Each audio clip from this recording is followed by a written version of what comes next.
ঝিনুক, দেখো, আমি তোমার রানীমার জন্য মুক্তোটা নিয়ে এসেছি। এবার তোমাদের ওই নদী থেকে আমাকে একটু জল দাও। সত্যি তুমি আমাদের রানীমার মুক্তোটা উদ্ধার করতে পেরেছো? আগে আমাদেরকে দেখাও, এরপর তোমাকে জল দিচ্ছি। আমি মোটেই মিথ্যা কথা বলছি না, আমার হাতে ওই নীল রঙের মুক্তো। বাহ, সত্যি সত্যি তো তুমি মুক্তোটা উদ্ধার করেছো। এ তো অসাধ্য কাজ।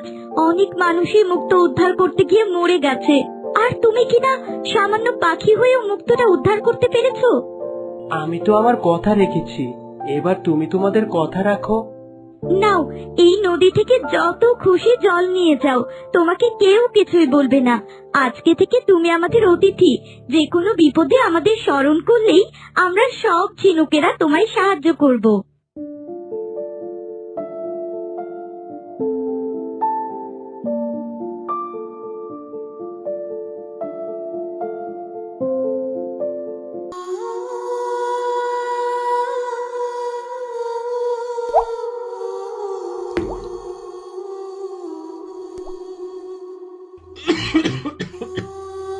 এই তো, আমার আলোকমালার শরীরের অন্য একটি অংশ সচল হয়ে গেছে। আর কোনো চিন্তা নেই।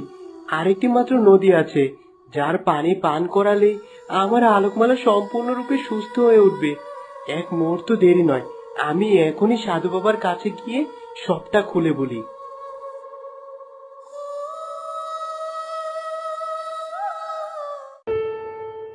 তুই তোর আলোকমালার সমস্ত শরীর সচল করতে পেরেছিস, শুধুমাত্র এখন তার চোখ খোলা বাকি। হ্যাঁ সাধু বাবা, আপনি এমন একটা উপায় বলুন যেন আলোকমালা চোখ খোলে। আর একটা মাত্র নদীর পানি, আর সেটা হলো হীরক নদীর পানি।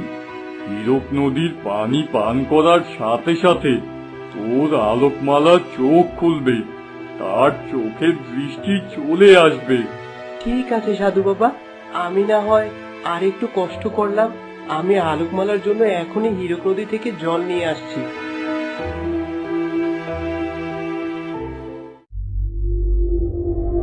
এ কি, এই নদীর পানিটা একদম স্থির হয়ে আছে, মনে হয় জমে বরফ হয়ে আছে।